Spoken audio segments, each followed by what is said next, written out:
কি কি এত রাতে গোপাল নিশ্চয়ই কোনো ফন্দি হেঁটেছে। না না, গোপালের কোনো চালে আমি আর পা দেব না। তুমি কে ভাই? তোমাকে তো ঠিক চিনতে পারলাম না। তাই নাকি? এক্ষুনি নিজের পরিচয় দিচ্ছি, দাঁড়ান। বাইরে খুব গরম, চোখ কপাটে লেগে যাচ্ছে। আপনার এই নাটক আর কতক্ষণ চলে সেটাই দেখব।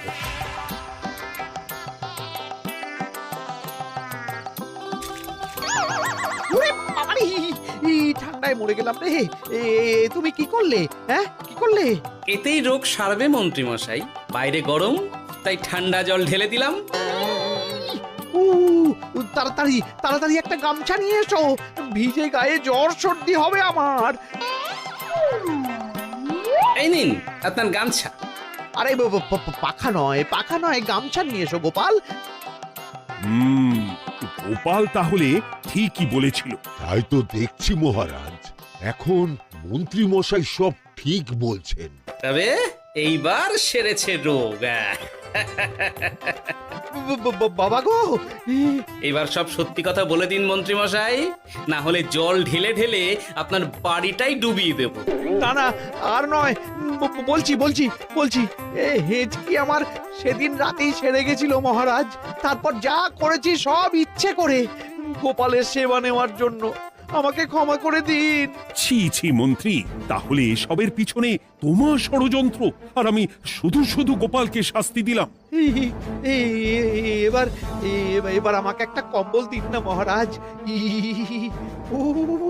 কম্বল দেওয়ার আগে তোমাকে আমি শাস্তি দেব মন্ত্রী। কাল থেকে আগামী ১ বছর গোপালের সেবা করবে তুমি, আর আমার কথা অমান্য করলে আবার ঠান্ডা জলে স্নান। হ্যাঁ, না না, করব করব, গোপালের খুব সেবা করব, আর এই ভুল দুবার করব না।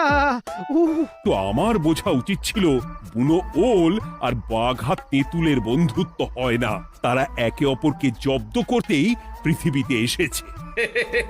এরপর আমি আর কি বলবো মহারাজ, নিজেকে প্রমাণ করার চক্করে শুধু শুধু এই শীতের রাতে আমাকে কয়েকটা ঝক্কি পোহাতে হলো, না হলে এতক্ষণে আমি লেপের নিচে।